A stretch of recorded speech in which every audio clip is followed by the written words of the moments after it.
What's up, y'all? This is Good Vibes by Zay. Before we start, if you are looking for the most fascinating, most polarizing, most interesting sports radio show, check out In the Huddle podcast on Can You Dig It Sports Radio app. You can also use the request line 1833 Radio BX. That is 1833 Radio BX. The most polarizing, fascinating, interesting debate show is live in the huddle. We got our full lineup in the huddle at full strength, and it's been a minute because of schedules and alternating schedules. It's been a hard time these last couple months to get the full unit of In the Huddle on one mic, one episode, one face, one name in the huddle. And now we're here, and I'm excited. And listen, I don't even want to talk right now. I just want to pass over the mic because I'm just so excited. Let me start off with you, Zach, in the building. Zach, how you feeling, bro? How's it going? Well, Zay, what's going on, guys? It's great to be back. Great to be here. It's just a great time, not only in life, but on the sports calendar, as usual. NBA Finals wrapping up. We have NFL camps wrapping up. That summer month off is pretty soon. And sooner rather than later, we are going to be in September for week one, really in the preseason getting ready. We have a lot of stuff to talk about, a lot of stuff to catch up on. I'm really excited. Happy to be here as usual in the huddle. Can You Dig Sports Radio? Let's do it. Good vibes. What's going on? Real quick before we even start, gotta give a shout out to the Mets, man. 40 wins. You know, we're killing in New York. You know, I'm gonna say we're the best team in New York. I don't care what anyone says. So we're in paradise. I'm ready, itching to talk about this first topic. Let's get started. Yeah, man. And you know, sometimes, bro, day to days, it's a whole lot of bullshit we gotta go through as human beings, but it's always a good time to be here on this show and to be at full strength. And like Zay alluded to, it's time we get into the show and we might as well kick it off. The Celtics go ice cold, colder than my drink that I got here with the water and the ice. In the fourth quarter, game 5 loses to the Warriors, 104-94. Will this series end in 6 games? Translation, will it end on Thursday or will it end in 7 games on Sunday? Zach, I haven't got to recap these games with you in the finals because it's been a minute.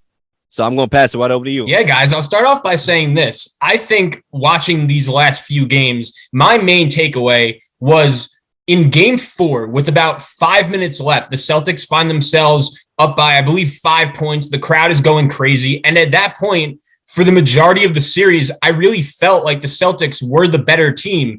I know they stole game 1 with a fourth quarter for the ages.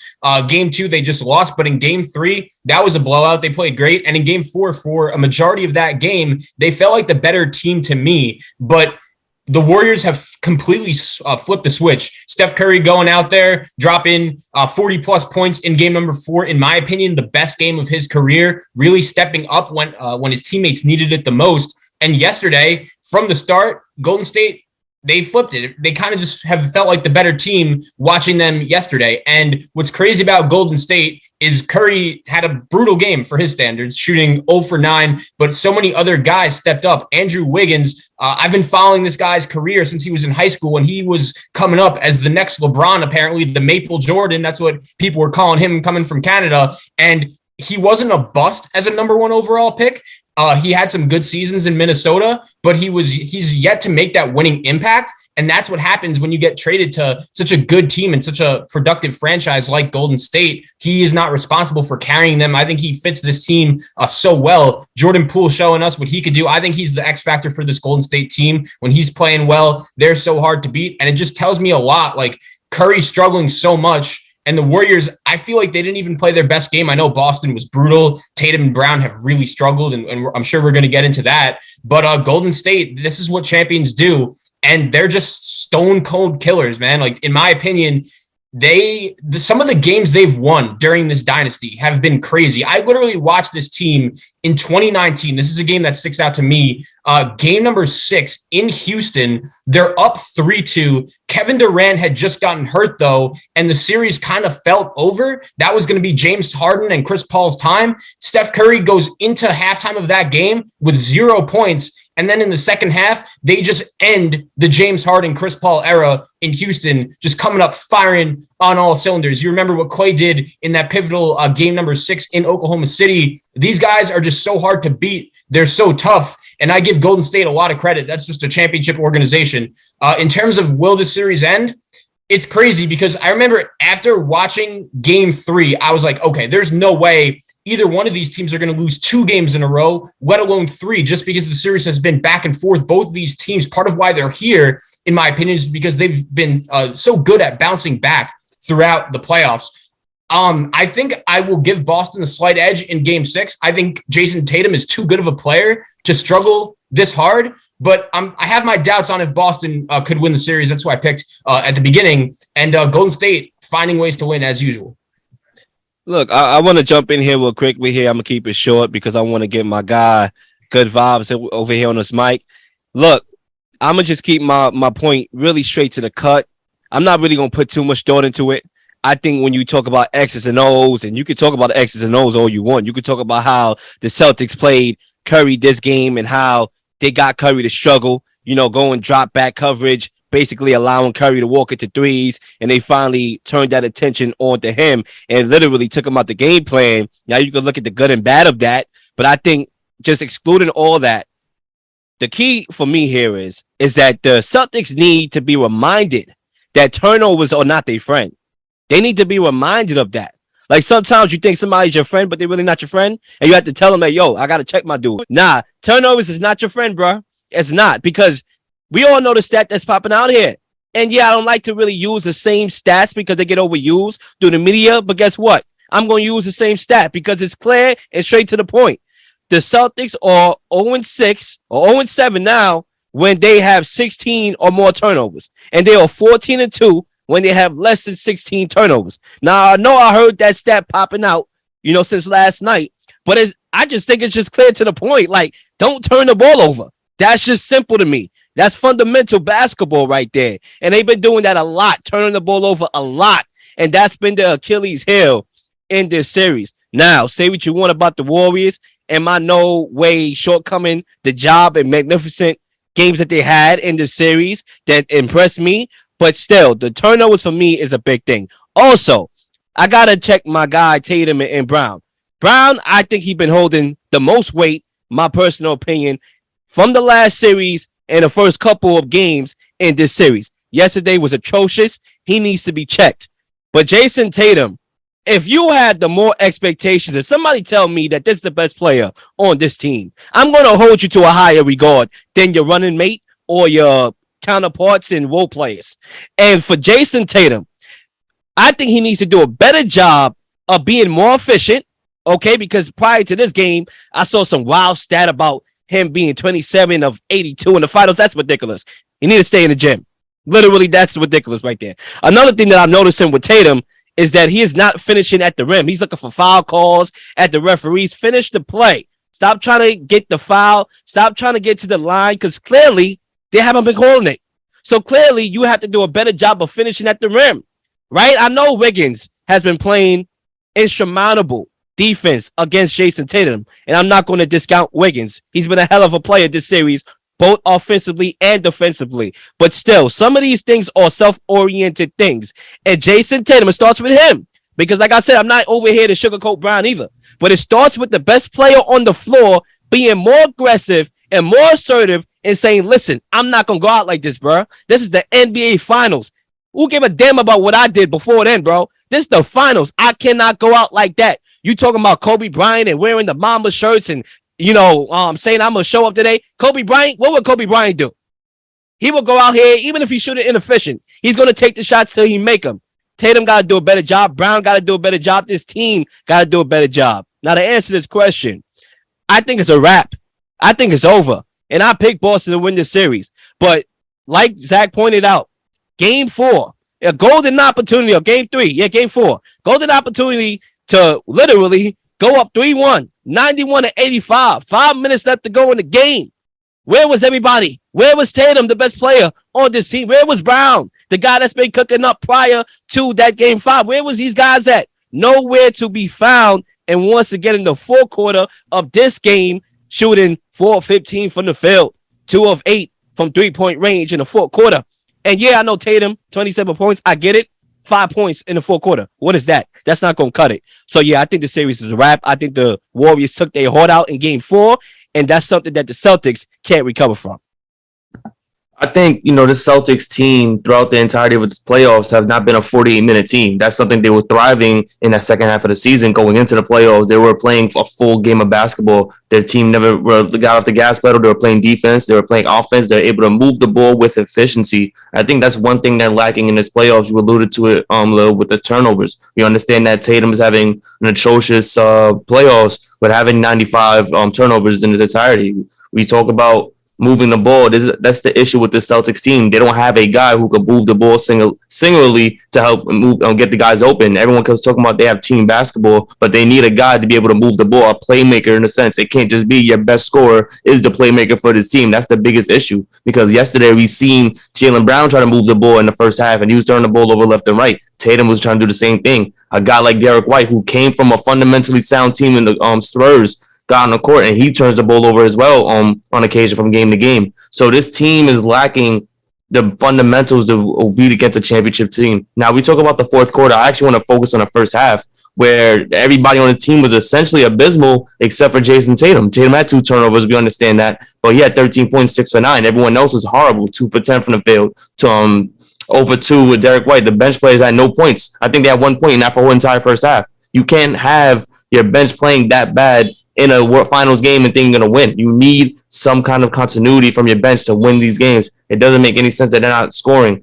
You look at Al Horford, 2 for 5, not terrible, but he needs to be more aggressive. They're playing a small ball lineup. How are you not getting points in the paint? How are you not attacking? It doesn't make any sense. Another thing, I know I got on Jaylen Brown a lot. I nickname him. My new nickname for him is Houdini, because he disappears when at times he doesn't play a full game, and I'm okay with saying that because this guy doesn't show up when he needs to. He had a better second half than his first half, but we need a full game. You can't go 2 for 10 in the first half and expect everything to be all right. They were down 12 going into half. Jason Tatum can't be out there the only one scoring or be the only one blamed for the lack of continuity on his offense. You have 2 guys who have very similar games. Jaylen Brown needs to be as responsible and be held responsible for the lack of cohesion on offense as Jason Tatum is when they talk about passing the ball, turning the ball over, etc., etc. Also, Jaylen Brown's defense hasn't been so hot, and I'm not pinpointing him as why Andrew Wiggins has been going off this playoffs. I believe Andrew Wiggins scored less than 15 points once in his finals. I'm talking about he's shooting pretty well from the field as well. So I don't know who's staying in front of him, who's guarding him, but I got to find out who Jaylen Brown is guarding and staying in front of, because Andrew Wiggins is having his way on the court. And on top of that, he's guarding Tatum with efficiency on the floor. I believe there was a stat out.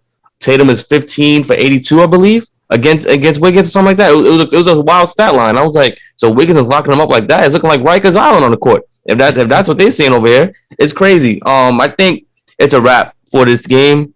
For the series, I think Game 6 is going to be very interesting because we all know that Tatum does, I believe, if I'm not mistaken, he's like 3rd or 4th in elimination games on the Boston Celtics in the playoffs thus far. But we're talking about Game 6 Clay. We're talking about the Warriors who have been here already and have faced adversity. And actually, I feel like they play a little bit better on the road because they like their backs against the wall.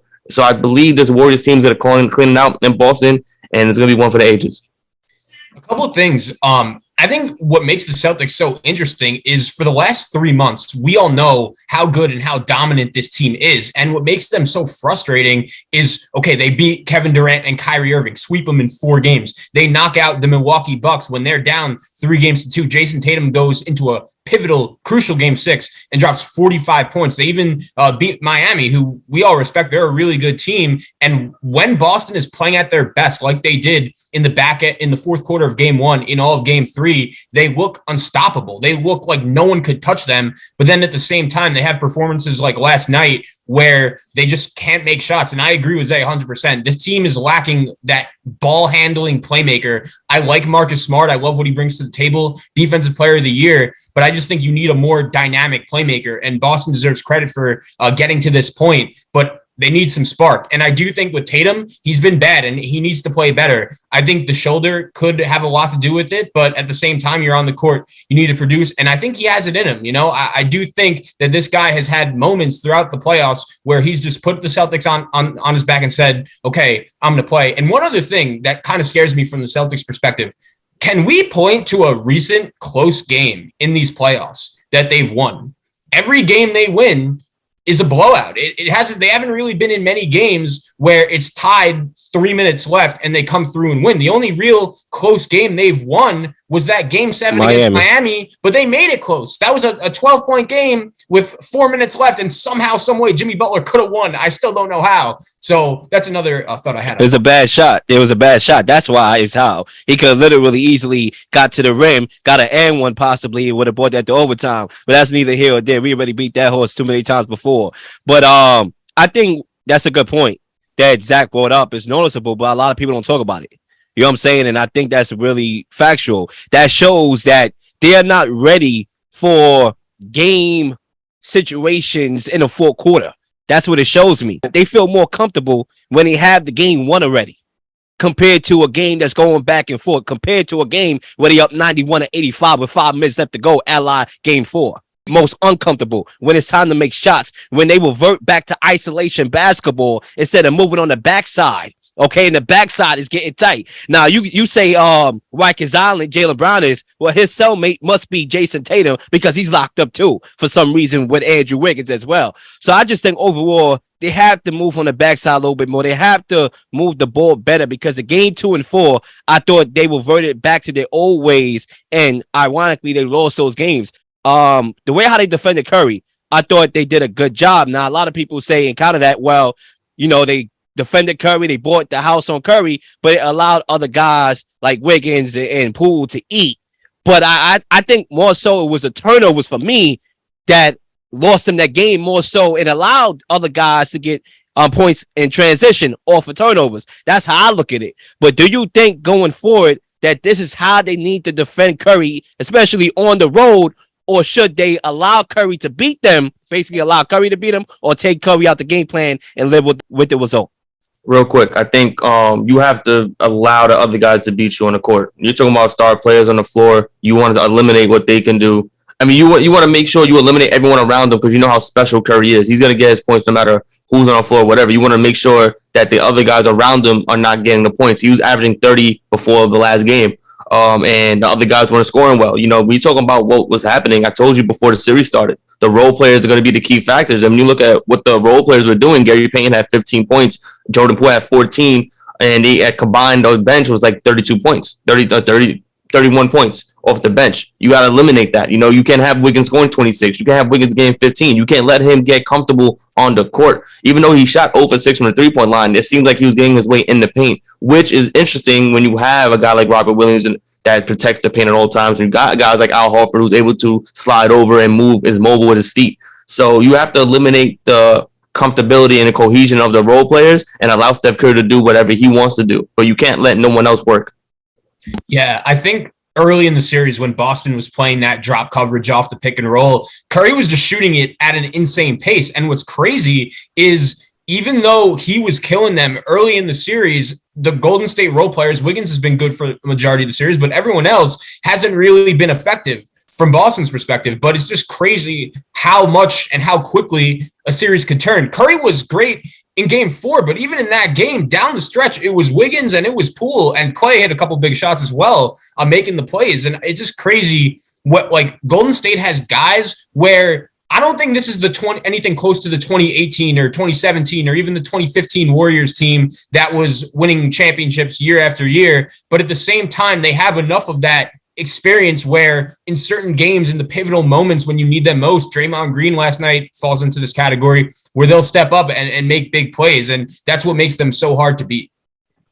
Yeah, I think to answer my own question, I think they defended Curry fine in the last game. Like I said, when you have more than 16 turnovers, more times than not are not going to win. Look how they won the first third quarter that they won in this whole entire series. They won last night, but they went back to that inefficiency and the turnovers in the fourth quarter and allowed the game to get blown open. And once again, just like in game 2, Jordan Poole hits a dagger from half court that really kept the Warriors grounded going into that fourth quarter when it became a pounding. But anyway, I think the series is over. And this is my final take. I think Curry and Clay, we all know about game 6 Clay. I think it's going to come at game 6 when they need it to close out the series.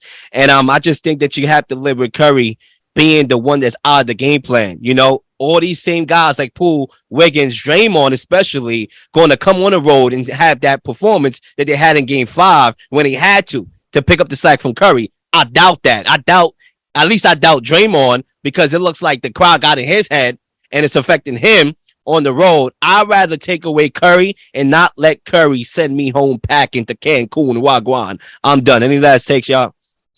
Just one thing I wanted to say about Jordan Poole. I think, as I said earlier, he's the X factor for Golden State, and I know he's really struggled on the defensive end, but no one could guard him, guys. It's crazy, and he's really impressed me throughout these playoffs. Another guy, obviously all these guys, I've followed them in college, and he's just a guy that has really improved. Obviously, a G League player not too long ago, even for a former first round pick. I think when he's making shots, this is when Golden State is really tough to beat.